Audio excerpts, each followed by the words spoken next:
Hello friends, this is our welcome to my YouTube channel. हमें उम्मीद है आप सभी स्वस्थ और अच्छे होंगे और आपकी प्रिपरेशन भी बहुत अच्छे से चल रही होगी। हम लोग प्रीवियस ईयर पेपर्स को कर रहे हैं, जिससे कि हमें आने वाले एग्जाम के लिए क्वेश्चन का लेवल और पैटर्न और किन चैप्टर से ज़्यादा क्वेश्चन पूछे जा रहे हैं ये समझने का पूरा मौका मिलेगा। हमने प्रीवियस ईयर को देखा है, आपने भी देखा होगा। वही क्वेश्चन, वही पैटर्न के क्वेश्चन लगातार बार बार पूछे जाते रहे और लगभग उन्हीं चैप्टर से पूछे जाते रहे। आज की प्रैक्टिस में हम लोग जो क्वेश्चंस करेंगे उनको, उनसे रिलेटेड जो कॉन्सेप्ट है उन चैप्टर्स के, उनको भी बताने की पूरी कोशिश करेंगे, ताकि क्वेश्चन से ही आपका चैप्टर का भी कॉन्सेप्ट क्लियर हो जाए। लेकिन ये सब इतनी तेजी से करेंगे कि आपका टाइम वेस्ट ना होने पाए, क्योंकि अल्टीमेटली आपके पास समय ज़्यादा बचा नहीं है। तो उस कम कम समय में आप सबसे अच्छा जो कर सकते हैं वो हो सकता है कि प्रीवियस ईयर्स को और मॉडल पेपर को लगाया जाए। आप चैप्टर को बहुत डीप से नहीं पढ़ सकते हैं, क्योंकि उतना टाइम है नहीं, बहुत सारे क्वेश्चन आपके पास पढ़ने के लिए हैं। ठीक है, तो चलिए शुरू करते हैं हम लोग। पहला क्वेश्चन है, ये साधारण ब्याज से है, सिंपल क्वेश्चन है। तो इसको देखते हैं क्या है। 990 रुपए, मूलधन 990 है, 5 वर्ष का समय दिया गया है, 16% वार्षिक ब्याज की दर से अर्जित साधारण ब्याज क्या होगा। अगर आप इसको बेसिक तरीके से लगाते हो, सभी आप जानते होंगे, साधारण ब्याज बराबर क्या होता है, मूलधन, मूलधन में गुणे दर में गुणे समय और बटे 100। ये साधारण ब्याज का फॉर्मूला होता है, हर कोई इसको जानता होगा। लेकिन इतना आपको क्या करना, आपको साधारण ब्याज पूछा जा रहा है, समय कितना है 5 साल का, और कितने साल के लिए ये दर कितनी है, 16% सालाना है। तो कितना हो गया, 80% ब्याज हो गया। 5 सालों में कितना ब्याज हो गया, 80%। किसका 80% हो गया, 990 का। मेरे कहने का मतलब है फॉर्मूला याद करो या ना करो, उससे क्या मतलब है भाई। एक साल में 16% ब्याज लग रहा है, और कितने साल तक, 5 साल तक आपको ब्याज वसूलना है। तो कितना हो गया, 80% ही हो गया। 80% कितने का, 990 का। तो 990 रुपए का 80% कितना होगा, बस यही आपका ब्याज हो गया। तो जो निकले वही हमारा उत्तर हो जाएगा। आप 99 अट्ठे करेंगे, 8 8 ने 72 और 8 ने 72 और 2 7 79, यानी कि कितने रुपए हो जाएगा, 792 रुपए ब्याज ब्याज हो जाएगा, जो साधारण ब्याज होगा। ठीक है, बहुत सिंपल क्वेश्चन था, टाइम बिल्कुल वेस्ट नहीं करेंगे, आगे बढ़ते हैं हम लोग। अगला क्वेश्चन देखते हैं। किसी वस्तु पर 23% के लाभ, ठीक है, और 9% की हानि के बीच का जो अंतर है, ये किस तरह से बात कर रहा है। मान लीजिए 100 रुपए की कोई चीज है, क्रय मूल्य है किसी किसी वस्तु का 100 रुपए, 23% का लाभ मतलब वो चीज 123 में अगर बिके, 9% का हानि मतलब अगर वो चीज कितने में बिके, 91 में बिके। ये उसके विक्रय मूल्य है, ये हानि वाला और ये लाभ वाला। ठीक है, का अंतर है 928 रुपए का। तो जरा अगर हमने 100 माना था, तो हमारे बीच का अंतर कितने रुपए का आ रहा है, जो डिफरेंस आ रहा है वो 23 और इधर 9, कितने का, 32 रुपीज का आ रहा है। कितने रुपए का आ रहा है, मतलब 32 का आ रहा है। किसके हिसाब से, 100 के हिसाब से कितने का आ रहा है। लेकिन वास्तव में ये कितने हैं, 928। तो हम कह सकते हैं ये जो 32 है, ये 32 ना होकर के कितना है, 928 है। और हमसे पूछा क्या जा रहा है, तो क्रय मूल्य याद कीजिए। क्रय मूल्य हमने क्या माना था, 100। तो जब 32 बराबर 928, तो एक बराबर, हर जगह एक ही नियम, बटे कितना कर देंगे, 32। तो आपको जो निकालना है वो कितना निकालना है, क्रय मूल्य, यानी 100 बराबर। तो 100 का यहाँ पर गुणा कर देंगे। अब इसको काट दीजिए आप। तो 8 चौको 32 और 8 एकम 8 और 12, 8 एकम 8, 4 48, 8 सिंह 48, 4 से 8 को काट दीजिए, कितनी बार जाएगा, 25। 25 का 116 में गुणा कर दीजिए, 116 में गुणे कितने कर दीजिए, 25। 25 का 150, 15, 25 एकम 25 और 15 40, 4 25 एकम 25, 4 29, कितना हो जाएगा, 2900 रुपए। और ये क्या हो जाएगा, उसका क्रय मूल्य वस्तु का हो जाएगा, यानी कि, ठीक है, ऑप्शन नंबर सी। तो आप देखेंगे इस तरह का क्वेश्चन हो कि अगर लाभ होता है तो वो 23%, हानि होती, इनके बीच का गैप बता रहा था, कितने का, 928 का। तो क्रय मूल्य हम लोग आराम से निकाल सकते हैं इसको। ठीक है, चलिए अगला क्वेश्चन देखिए। अगला क्वेश्चन कह रहा है, किसी खिलौने का अंकित मूल्य, अंकित मूल्य मतलब क्या होता है, एमआरपी। अंकित मूल्य एमआरपी 2100 रुपए था, इस पर सेल के दौरान 2 उत्तरोत्तर छूट, उत्तरोत्तर छूट अभी समझाएंगे क्या होता है, 20% और 15% की क्रमशः दी गई है। खिलौने का बिक्री मूल्य ज्ञात कीजिए। देखिए होता क्या है कि जो एमआरपी होती है, आपने मॉल वगैरह में देखा होगा, वहां पर लिखा होता है 90% प्लस प्लस 50% की छूट, इस तरह से लिखा होता है, 90% प्लस 50% की छूट। तो आप अगर इस तरह से देखेंगे, जब 90 की छूट दे ही रहा है तो 50 मतलब बचेगा क्या, या इस तरह से इसको देख लीजिए, 50% प्लस 50% का डिस्काउंट। अगर मोटा दिमाग लगाओगे, 50% 50% मतलब पूरी छूट, मतलब वो तो फ्री में मिल जाएगा। लेकिन ऐसा होता नहीं है, आप सभी जानते होंगे कि इस तरह से ये नहीं होता है। उत्तरोत्तर छूट का मतलब होता है कि जब एक छूट देने के बाद दूसरी छूट दी जाती है। जैसे कि देख लेते हैं, यहाँ पर 2100 रुपए अंकित मूल्य था, तो इसके लगाने की जो तरीके हैं वो देख लीजिए। अगर 2100 रुपए उसका अंकित मूल्य था, एमआरपी था, तो 2 बार छूट दे दीजिए। कितनी?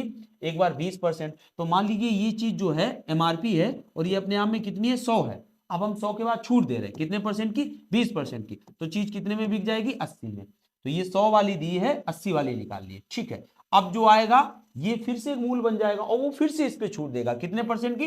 15% की। तो ये फिर से अपने आप में 100 वाली होगी। आप कितने देनी है? 15% की छूट देनी। तो 15% का मतलब सॉरी 85, कितना? 85 वाली निकाल लीजिए। तो जो अब वैल्यू निकल के आएगी वो बिक्री मूल्य निकल के आएगा। कब? 2 छूटों के बाद का मूल्य निकल के आएगा। इसको आप कैलकुलेट कर लेंगे तो आपके सामने एक मूल्य आ जाएगा। ठीक है, चलिए ये एक तरह की बात हो गई। आप इस तरह से काट दीजिए, इसकी 2 जीरो, इसका भी ये 5 और ये 4 और 5 से काट दीजिए इसको। 17 पना 85 और 21 चौक 84, 84 में गुणे 17, 17 चौको 68 की 8 और 17 17 8 136, 136 और 6 142। तो ये हो जाएगा 1428 रुपए। यानी कि जो उसका बिक्री मूल्य आएगा वो कितना आएगा? 1428 रुपए। एक ये तरीका हो गया। दूसरा तरीका क्या है? आप इसको इस तरह से देख सकते हैं, कोई चीज 100 रुपए की थी, 100 रुपए के बाद 20% के बाद 80 की हो गई, 80 के बाद कितने परसेंट की छूट दे रहा है? 15% की छूट दे रहा है। तो 15 का मतलब इसका 10% कितना होता है? 8, और 15 का मतलब 4 और जोड़ दीजिए तो मतलब 12, तो 12 इसमें 12 की छूट और हो जाएगी, मतलब कितना? 68। तो अब ये हम कह सकते हैं 100 वाली चीज है और वो कितने में बिकी है? 68 में बिकी है। तो ये जो चीज थी कहां पर थी? 2100 रुपए थे, ये 100 वाले हैं और आप सीधा कौन सा निकाल दीजिए? 68 वाला निकाल दीजिए। यही बिक्री मूल्य हमारे सामने आ जाएगा। इसको आप सॉल्व करेंगे तो आपका उत्तर आपके सामने आ जाएगा। ठीक है, चलिए आगे देखते हैं। सोहेल ने 2250 रुपए से एक कारोबार आरंभ किया, जबकि त्रिशला ने 3 मास बाद, ये ध्यान रखना, 3 मास बाद कुछ राशि निवेश की। यदि 12 मास के अंत में सोहेल के निवेश से, मतलब किसके निवेश से 12 महीने जोड़े जा रहे हैं? सोहेल के निवेश से। सोहेल और त्रिशला ने लाभ को, जो लाभ बांटा गया है वो किस अनुपात में बांटा गया है? 25:24 के अनुपात में लाभ बांटा गया है। तो त्रिशला ने कितना निवेश किया, मतलब उसका पैसा। देखिए हमने पिछले जब पेपर्स लगवाए थे वहां पर भी पार्टनरशिप में बताया था कि जो लाभ होता है ये 2 चीजों पे डिपेंड करता है। एक तो किसी ने पैसा कितना लगाया है, मतलब उसका इन्वेस्टमेंट कितना हुआ है, और दूसरा उसने कितने समय तक किया है। आपको बार बार ही बताते आ रहे हैं और यही पार्टनरशिप में कोई भी सवाल आ जाएगा आप इससे लगा ले जाओगे। कैसे भाई? किसी को लाभ कितना मिलना चाहिए? जितना उसने ज्यादा पैसा लगाया उतना ज्यादा लाभ, जितना ज्यादा समय के लिए उसने इन्वेस्ट किया है पैसा उतना ज्यादा लाभ, कम समय के लिए करोगे तो कम लाभ। तो ये मतलब इस तरह से इनका रिलेशन होता है। चलिए ठीक है, इसको हम समझते हैं कि क्वेश्चन में कैसे लगाएंगे। चलिए एक तरफ लिख लेते हैं हम लोग सोहेल और एक तरफ लिख लेते हैं क्या? त्रिशला थी, त्रिशला। ठीक, अब क्या कह रहा है? 2500 रुपए किसने लगाया? सॉरी 2250 रुपए किसने लगाए? सोहेल ने। तो हम यहां लिख सकते हैं सोहेल ने लगाए हैं 2250 रुपए। ओके, इसका नहीं पता अभी। चलिए, कारोबार आरंभ किया, त्रिशला ने 3 मास बाद कुछ राशि निवेश की। ठीक है, यहां ये है इनका पैसा, जो पैसा है, और इसके बाद हम समय देख लेते हैं इनका कैसा कैसा लगा है ना, और इसके बाद क्या निकल आएगा? इनका लाभ निकल आएगा। चलिए देखते हैं क्या कह रहा है। 12 मास बाद, मतलब इसने जो निवेश किया था उसके 12 महीने बाद, यानी टोटल निवेश जो हुआ है वो 1 साल के लिए हुआ है, और इसने 3 महीने बाद किया, तो इसका निवेश कितने माह तक रहा होगा? 9 माह तक। और इसका निवेश जो शुरू से था उसका 12 महीने तक रहा होगा। तो ये निवेश का अनुपात आ गया, मतलब समय का अनुपात आ गया कितना? 12:9। इसको हम कह सकते हैं 3 त्रिका 9 तिचौक 12, 4:3। ठीक है, अब क्या कह रहा है? इसका पैसा पूछ रहा है कि यहां पर इसने कितना पैसा लगाया था। लाभ बता रहा है कि 25:24 है। ठीक है, अब आप बताइए, अगर हम वही अभी हमने जो लिख के दिखाया था कि जो लाभ होता है वो किसके? वो होता है आपका पैसा और प्लस में गुणे, मतलब किसका? समय के अकॉर्डिंग वो चलता है। तो चलिए हम अगर इसके पैसे में इसके समय का गुणा कर दें, किस तरह से? 2250 में गुणे 4 कर दें, बटे, यहां पैसा नहीं उसका पता है, x मान लेते हैं, और कितने समय के लिए इसने किया है? 9 महीने, 3 महीने बाद शामिल हुआ, तो 3 का गुणा कर देंगे, बराबर यही जो अनुपात आएगा वही तो 25:24 आएगा, यानी 25 बटे कितना हो जाएगा? 24। ठीक है, और ये क्वेश्चन आप देखना बार बार आपके प्रीवियस ईयर पेपर्स में ये क्वेश्चन इस तरह का पूछा गया। ठीक है, चलिए इसको सॉल्व कर लेते हैं। कितनी बार जाएगा? 8, और 25 से इसको काट दीजिए। 25 25 नेमा 225, 9 बार 0, और किसी से कटेगा ये 8 का ऊपर गुणा हो जाएगा, x बराबर 8 ने 72, 720 में गुणे 4, तो 0 आ जाएगा, और 4 दूनी 8 और 7 चौक 28, तो कितना हो जाएगा 2880 रुपए। यानी जो उसने इन्वेस्ट किया था वो कितने रुपए किया था 2880। इतना जिसने समझ लिया तो आप लगा के देख लेना, किसी भी पेपर में पार्टनरशिप का क्वेश्चन इससे नहीं छूटेगा। बस आपको ये ध्यान रखना है, जो पैसा होता है समय का गुणनफल ही उसका क्या होता है, लाभ होता है। और इस तरह से आप अनुपात क्या बनाओगे, इसका गुणे बटे इसका गुणे बराबर इसका अनुपात बटे इसका अनुपात। ठीक है, चलिए बाकी कैलकुलेशन आगे देखिए। 1200 रुपए को 2 साल के लिए 10% वार्षिक चक्रवृद्धि ब्याज, ठीक है, यहां साधारण ब्याज ना लग के चक्रवृद्धि ब्याज लग रहा है, कंपाउंड इंटरेस्ट लग रहा है, ब्याज पर दिया जाता है, तो अर्जित ब्याज कितना होगा। तो आप कुछ मत लगाइए, आप वो फॉर्मूला मत लगाइए चक्रवृद्धि ब्याज वाला, आप सीधा ये देखिए 10% सालाना उसकी ब्याज की दर है, और कितने साल के लिए है ये, कहीं पर दिया है, कहीं पर 2 साल के लिए। ठीक है, तो 1200 रुपए पर 1 साल का ब्याज कितना होगा, देखिए 1 साल का हम पहले बता चुके, 1 साल का चाहे साधारण ब्याज हो या चक्रवृद्धि ब्याज हो समान होता है। ठीक है, तो 1200 का 1 साल का कितना हो जाएगा, 10% निकालिए, 1200 का कितना हो जाएगा 120 रुपए। ठीक है, और ये पहली साल का हो गया, फर्स्ट ईयर का हो गया। सेकेंड ईयर क्या रहेगा, 120 रुपए तो आएगा ही आएगा, किसका वाला 1200 वाला 120 रुपए तो आएगा ही, साथ में एक ब्याज और पड़ेगा, वो किसका पड़ेगा 120 का भी 10% पड़ेगा, क्योंकि दूसरे साल ब्याज पर भी ब्याज पड़ेगा, और पहले साल का ब्याज कितना था 120 रुपए, तो इसका भी 10%, इसका 10% कितना हो जाएगा 12 रुपए। जब इसको हम जोड़ेंगे तो हमारे सामने कितना आएगा 120, 240 और 12 252, तो जो टोटल ब्याज उस पर पड़ेगा चक्रवृद्धि ब्याज 2 साल के बाद वो कितना पड़ेगा 252। अब इस तरह से लगाने का मतलब कितना फायदा होता है, हम आपको यहीं पर एक सेकंड में बता दे रहे हैं, और आपके परीक्षा में क्वेश्चन पूछा गया था, यहां पर कभी कभी पूछ देते हैं साधारण ब्याज और चक्रवृद्धि ब्याज का अंतर बताओ, तब क्या आप इसका साधारण ब्याज अलग निकालोगे, चक्रवृद्धि ब्याज अलग निकालोगे, फिर उनका डिफरेंस निकालोगे, नहीं, तब आप इस विधि से लगाओ, चाहे 2 साल का हो चाहे 3 साल का हो, इवन 4 साल का हो, तब भी आप आराम से लगा ले जाओगे। देखिए इसका साधारण ब्याज कितना बना है 240 रुपए, अगर साधारण ब्याज होता तो 240 आता, और चक्रवृद्धि ब्याज इसमें जोड़ के, तो यानी अंतर जो आया वो कितने रुपए का आया 12 रुपए का आया, तो आराम से आप अंतर निकाल सकते हैं। सवाल में अगर दिया हो इन दोनों का अंतर, अगर 12 की जगह 144 दिया होता तो मूलधन बताओ, अगर ये राशि नहीं भी दी होती तो भी आप आराम से लगा लेते, इस 12 के बराबर 144 करते और किसका मान निकाल लेते 100 का मान निकाल लेते। ठीक है, अगर आप लगाते होंगे मॉडल पेपर को तो आपको ये चीज वहां पर पता होगी कि कैसे होती है। देखिए 15, ये अनुपात समानुपात में जा रहा है, देखिए 15 आप बटे x कर सकते हो, बटे x बराबर कितना है 5/22। ठीक है, तो यहाँ x अनुपात y निकालना, हम x को उधर ले जा सकते हैं, इस x को यहाँ ले जाइए, इस 5 को यहाँ ले आइए, इसको काट दीजिए, कितना हो जाएगा 5×3=15, तो ये x उधर जाएगा, यानी x/y। ठीक है, तो यहाँ कितना बचेगा 3/1, यानी 3:1, और यही हमसे पूछा गया था 1:22। ठीक है, ये वो छोटा सा है, आया कई बार है एग्जाम में। देखिए 60 व्यक्ति किसी दीवार को, अच्छा क्वेश्चन है, 60 व्यक्ति किसी दीवार को बनाने में कितने दिन का समय लेते हैं, 36 डेज का समय लेते हैं। काम का छठा हिस्सा, ये बहुत याद रखने वाली बात है, काम का छठा हिस्सा पूरा होने पर 1/4 श्रमिक क्या करते हैं, काम छोड़कर चले जाते हैं। काम को पूरा करने में कुल मिलाकर कितने दिन का समय लगा, ये भी ध्यान रखना है। यहाँ पर लोग कितना 40 उत्तर निकाल के और खत्म कर देते हैं सवाल को, फिलहाल फिर से समझ लीजिए। देखिए यहां पर जब भी ऐसा सवाल आता है हम लोग कैसे लगाते हैं, एक तरफ का क्या करते हैं m1 d1 h1 बटे w1 बराबर m2 d2 और h2 बटे w2। कैसे सवाल ये आता है, 4 व्यक्ति 6 दिन में रोज 2 घंटा काम करके 2 मीटर गड्ढा खोदते हैं, तो 6 व्यक्ति 5 दिन में रोज कितने घंटा काम करके 10 मीटर गड्ढा खोदेंगे। इस तरह का सवाल जब बहुत सारी चीजें दी हो तो आधा सवाल एक तरफ होता है और आधा जो जिसमें क्वेश्चन होता है वो दूसरी तरफ होता है, ये उस टाइप वाला सवाल है। इसको लगाते कैसे हैं आप बस ये देखिए, कैसे लगाएंगे हम, यहां पर कुछ आपको दिया होगा, एक ही चीज है, काम एक ही है, कौन सा है 60 व्यक्ति वाला, तो कह सकते हैं 60 व्यक्ति किसी काम को, किसी काम मतलब कोई भी काम हो सकता है, किसी दीवार को बनाने में 36 दिन का समय लेते हैं। तो क्या हो गया m1 मतलब आदमी और d1 मतलब दिन बटे w1 मतलब काम बराबर समय लेते हैं। आगे आगे क्या कह रहा है, काम का छठा हिस्सा पूरा होने पर, अब कितना काम हो गया छठा हिस्सा, छठा हिस्सा का मतलब समझ रहे हो 36 दिन में, भाई 60 व्यक्ति 36 दिन में काम करते हैं, तो छठा हिस्सा कितने दिन में पूरा हुआ होगा बताइए? 6 दिन में पूरा हुआ होगा। ये चीज तो क्लियर है, 6 दिन काम हो गया, 6 दिन काम हो गया है, ठीक है, छठा हिस्सा पूरा हो गया। आगे देखिए, यहाँ पर देखिए, छठा हिस्सा पूरा होने पर 1/4 श्रमिक काम छोड़कर चले जाते। जब 60 में से 1/4 चले जाएंगे तो जो शेष बचेंगे वो कितने बचेंगे? 45। 1/4 चले गए और जो बीत जाता है उसको भूल जाइए।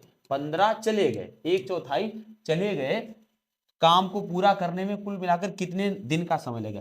अब ये सवाल बन गया, 60 व्यक्ति जिस काम को 36 दिन में कर सकते थे, उसी काम के बचे हिस्से को, छठा हिस्सा तो हो गया, बचा कितना है? अगर एक काम हो गया है किसी चीज में, कोई 6 काम था, छठा हिस्सा हो गया मतलब 1 हो गया, तो बचा कितना है? 5 बचा। ये चीज क्लियर है कि नहीं है भाई? 6 काम था, छठा हिस्सा हो गया तो 1 काम हो गया, तो बचा कितना है? 5। तो यहाँ जो हो गया, यहाँ जो बचा है, मतलब 60 आदमी अगर 60 व्यक्ति 36 दिन में कोई काम कर सकते थे। कितना काम कर सकते थे?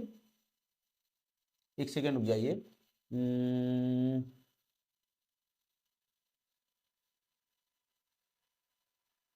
ठीक है, किसी काम को कर सकते थे, यहां पर सॉरी, यहां पर 6 आएगा, पूरा काम कर सकते थे ना, 1 नहीं आएगा, कितना आएगा? 6 आएगा। 60 व्यक्ति 36 दिन में किसी काम को कर सकते थे, मतलब पूरे ही तो कर सकते थे, किसी काम को कर सकते थे। तो 45 आदमी जो बचे हैं कितने दिनों में, मतलब x मान लीजिए, कितने दिनों में बचा काम करेंगे? यही तो है ना शेष काम। तो शेष काम मतलब कितना बचा है? 5 बचा है भाई, 1 हो गया है, 6 काम था तो 5 बचा है। चलिए अब हम लोग लगा लेते हैं यहाँ पर। तो 15 या 45, 15 चौकू 60, ठीक है, और कुछ काटिए, 6 छरंग 36 हो गया, और काटिए, 3 दूनी 6 हो गया, और 4 दूनी 8, और 8 पन 40। तो x का मान यहां से कितना आ जाएगा? 40। x का मान 40 आया है, मतलब जो बचा काम था ये 5, 6 में से जो 5 काम बचा था, एक तो हो गया, जो बचा था वो 40 दिन में पूरा होता है। कितने लोगों द्वारा? 45 लोगों द्वारा। और कह रहे हैं कुल मिलाकर कितने दिन में कितना समय लगेगा उस पूरे काम को होने में? तो 40 दिन तो बाद में लगेंगे जब लेबर चले गए, और इससे पहले कितने दिन काम हो चुका था? 6 दिन। ये कैसे पता चला? क्योंकि छठा भाग हो चुका था काम का, तो 6 दिन हो गया होगा काम। छठा भाग इसका क्या होता है? 36/6 करोगे 6 ही आएगा, यानी कि टोटल जो दिन लगेंगे वो कितने दिन लगेंगे? 46 डेज लगेंगे। और हमने पहले ही बताया इसमें ज्यादातर लोग 40 उत्तर लगा जाएंगे, जबकि उत्तर क्या होगा? 46। ठीक है, चलिए आगे बढ़ते हैं। नेक्स्ट क्वेश्चन देखिए, किसी घर को बनाने के लिए 42 व्यक्तियों द्वारा 75 दिन का समय लिया जाता है। चलिए हम कह सकते हैं कि 42 आदमी जो यमन आप कह सकते हो, और कितने दिन में? 75 दिनों में, तो जिसे आप D1 कहते हो, एमबिन D1 है ना, 75 दिनों में का समय लिया जाता है। 28 व्यक्तियों द्वारा 90 दिनों में काम का कितना भाग पूरा किया जा सकता है? कितने दिनों में? 90 दिनों में। तो ये हो गया M2, ये हो गया D2, जो आपके सामने, उसकी कोई जरूरत नहीं है, बस बता रहे हैं कि होते क्या। ठीक है, तो क्या है? 42 व्यक्तियों द्वारा 75 दिनों में किसी काम को किया जा सकता है, कोई भी काम है उसको पूरा किया जा सकता है। 28 व्यक्तियों द्वारा 90 दिनों में काम का कितना भाग किया जा सकता है? तो यहाँ कोई काम रहा होगा, वो हमें पता नहीं कितना किया जा सकता, हम इसी को निकालते हैं। तो यहाँ हम सपोज करते हैं काम पूरा किया जा सकता है, और यहाँ कितना किया जा सकता है? x किया जा सकता है। पता ही नहीं कितना काम किया जा सकता है, तो हम x मान लेते हैं। काम ही हमसे पूछा गया, काम हमेशा नीचे रहता है। चलिए काट दीजिए, तो कितना जाएगा? 7 छिंग 42 और 7 चौक 28। इसके अलावा काट दीजिए आप 15 पन्ना 75, 15 छिक्का 90, 6 से 6 कट गया। अब यहां से x का मान कितना आएगा? 4 इधर है, 5 इधर है, तो x बराबर कितना आ जाएगा? 4/5। यानी 28 व्यक्ति 90 दिनों में उस काम का 4/5 भाग कर लेंगे, 80% काम कर लेंगे। तो 4/5 हमारा उत्तर हो जाएगा। काम नीचे रहता, ध्यान रखना। चलिए आगे देखिए, प्रभात एक निश्चित गति से, अच्छा क्वेश्चन है, प्रभात एक निश्चित गति से 240 किलोमीटर की दूरी तय करता है। स्पीड पता नहीं है, दूरी पता है, तय करता है। यदि वह प्रत्येक 3 घंटे यदि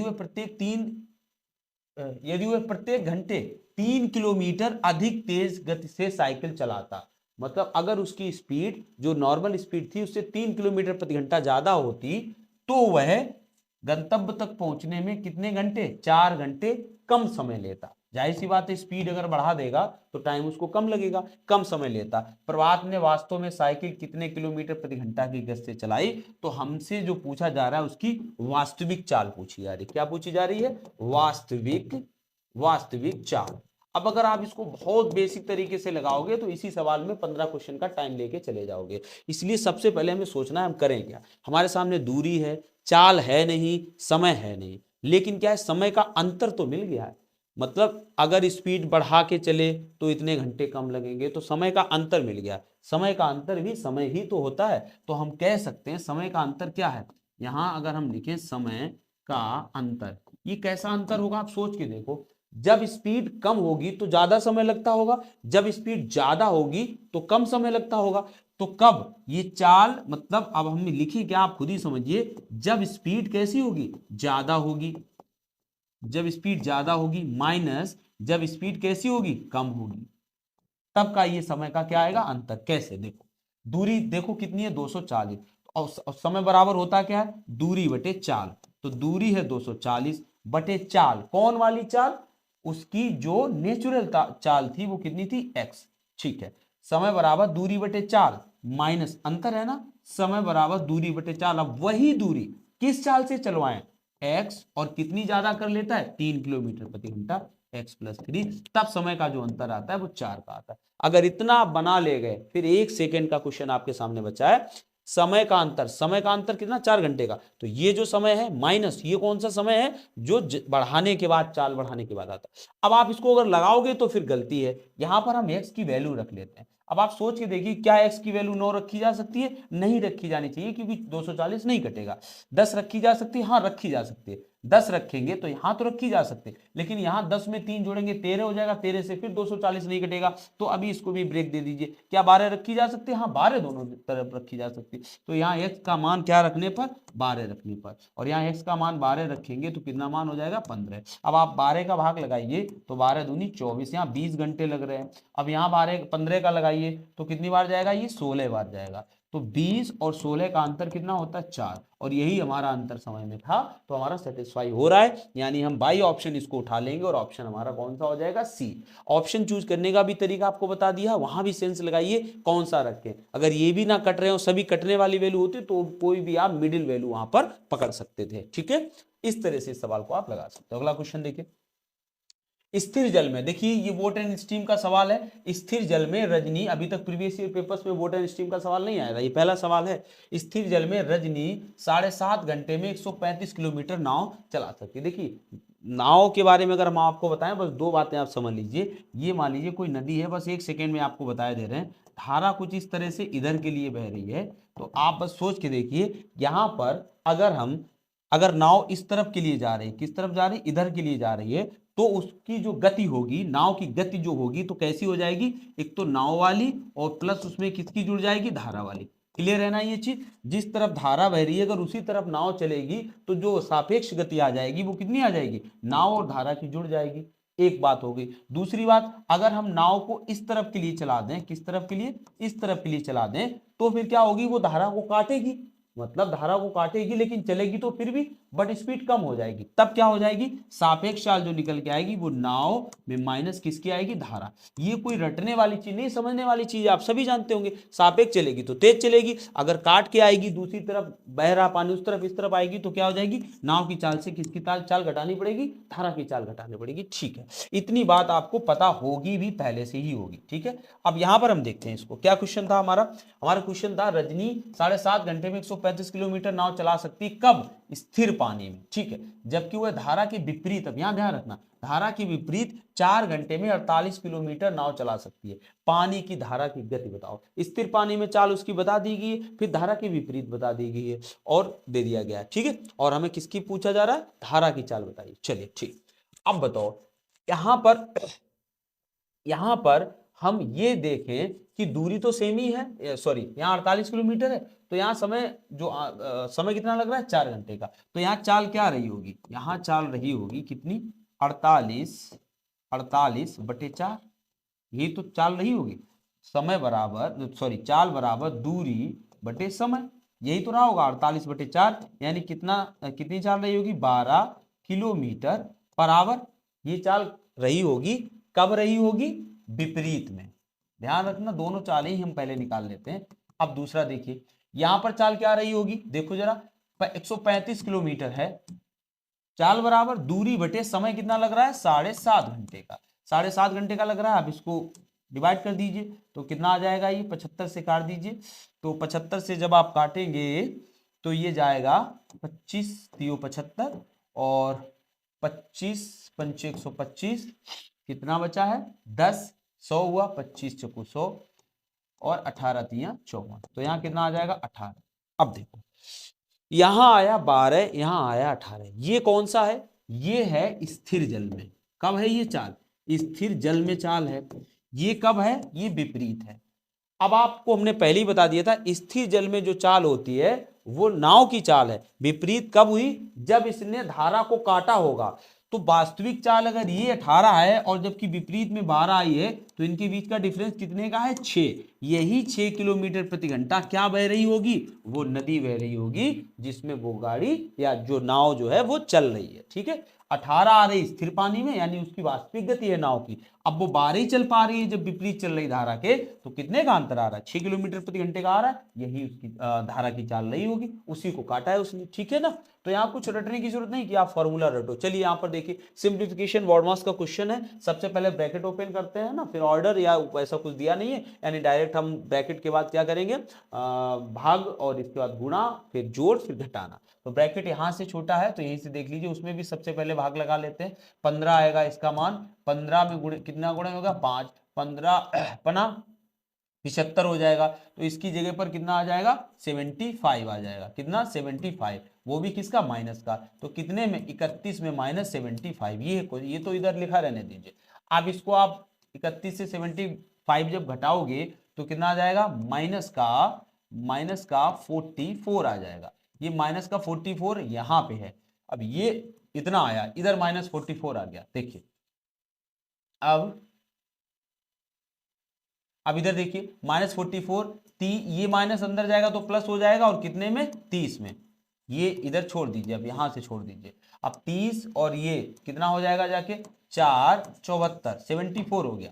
74 में फिर से ये क्या जाएगा? माइनस। तो माइनस, और इधर क्या है? 38। 38 फिर से यहाँ घटाइए जरा, ये लगा दीजिए बड़ा कोष्टक, ये अलग कर दीजिए।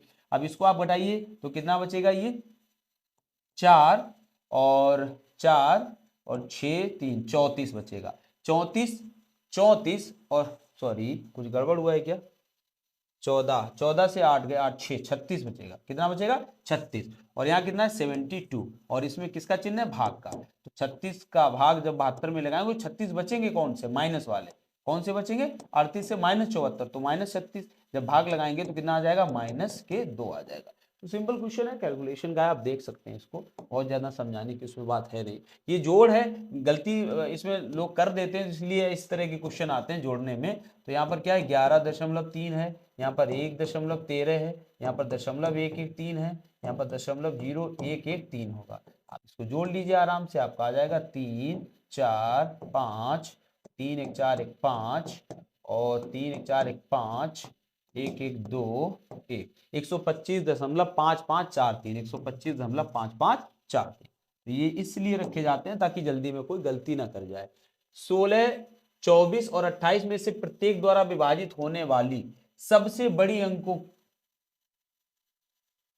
कितने अंक है? 4। 4 अंकों की सबसे बड़ी संख्या क्या होगी? ये सवाल है। ऐसे सवाल बार बार पूछे जाते रहे।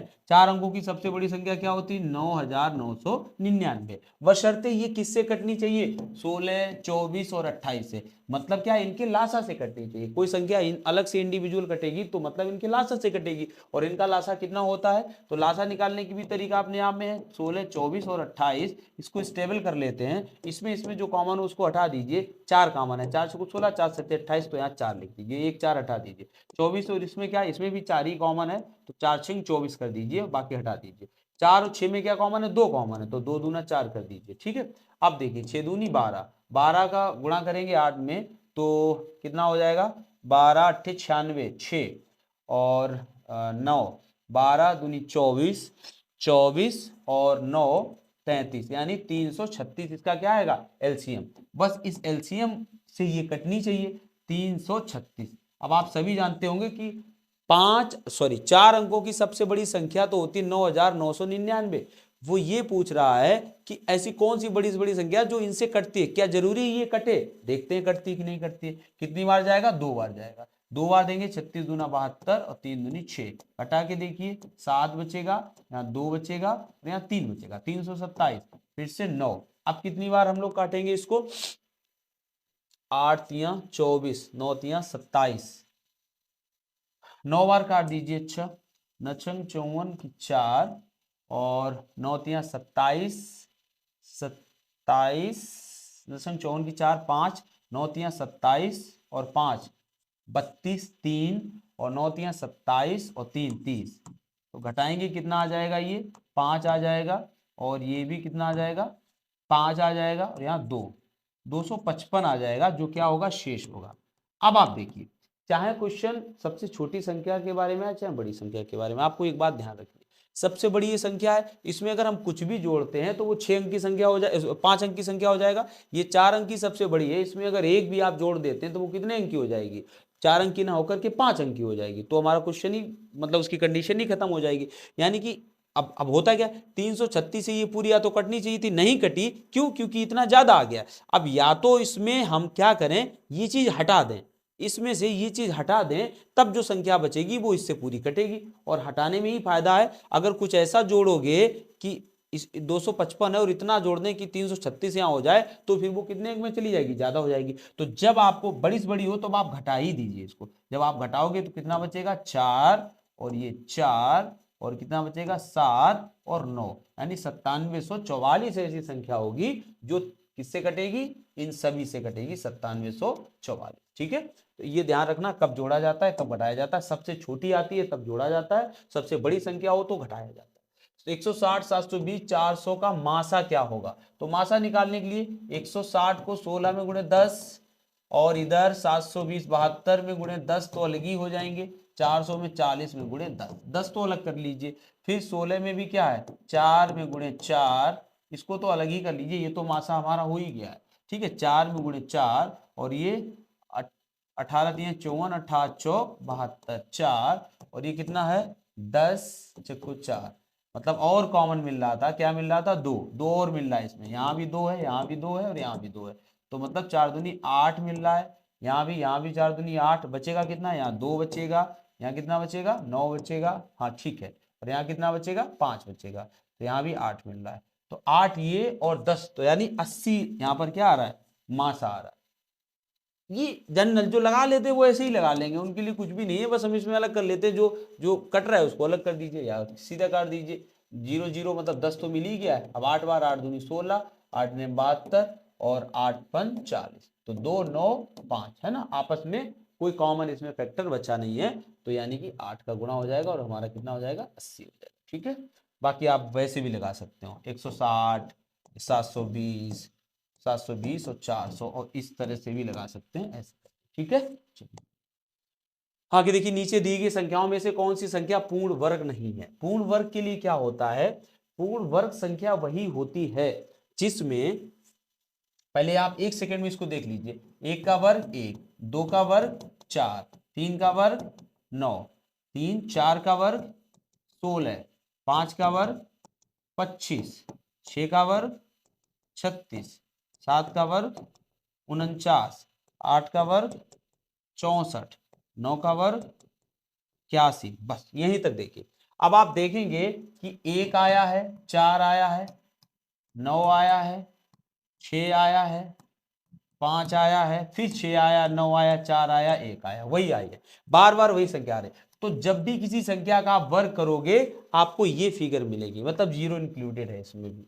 तो ये आपको नंबर्स मिलेंगे किसी भी संख्या का आप वर्ग करोगे, कहां पर, इकाई के स्थान पर। कहां पर मिलेंगे, इकाई स्थान पर। इकाई स्थान पर ये अंक अगर आपको मिलते हैं तो वो संख्या किसी संख्या की वर्ग हो सकती है। ठीक है, बशर्ते अगर 2 मिल रहा है, 3 मिल रहा है, 2 3 और कौन बचा है, 2 3 5, नहीं सॉरी 7, 2 3 7, ये संख्याएं मिले और 8, अगर ये संख्याएं आपको मिल रही हैं तो किसी भी संख्या के इकाई में तो वो संख्या पूर्ण वर्ग संख्या नहीं हो सकती है, ये आप ध्यान रखना।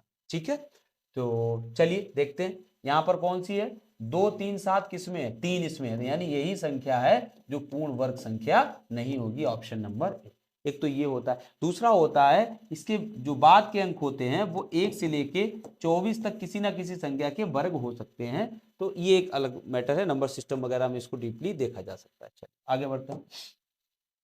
आगे देखिए, यदि 264 को 31 और 13 के अनुपात में विभाजित किया जाता है तो छोटे भाग का मान क्या होगा, तो आपको 264 को इसमें बांटना है, 13 और 31 ये कितना होता है 44, तो 264 बटे आप 44 कर दीजिए, 11 चौक 44 और 11 दूनी 22, 11 चौक 44, 4 छंग 24, इनके मान क्या आ जाएंगे, 6 कम 6 6 3 18, दूसरी हो जाएगी 6 3 18, 6 कम 6 और 1 7 78। पूछा क्या जा रहा है सबसे छोटा भाग, तो 78 सबसे छोटा भाग हो जाएगा। ठीक है, इस तरह से ये क्वेश्चन थे, सिंपल क्वेश्चन पूछे जाते हैं, बहुत ज्यादा डीप में नहीं पूछा जाता है, बशर्ते आप कम से कम किसी भी चैप्टर के बेसिक कॉन्सेप्ट को आपको जानकारी हो, उनके बारे में आपको पता हो। ठीक है, इसी तरह के आपको आपकी एग्जाम से रिलेटेड वीडियो मिलते रहेंगे हमारे चैनल पे, तो आप चैनल को सब्सक्राइब कर लीजिए, शेयर कर दीजिए दोस्तों के साथ, ताकि आपको और ज़्यादा कंटेंट हम स्पीड में प्रोवाइड कर पाएँ, क्योंकि अल्टीमेटली मोटिवेशन सभी को चाहिए रहता है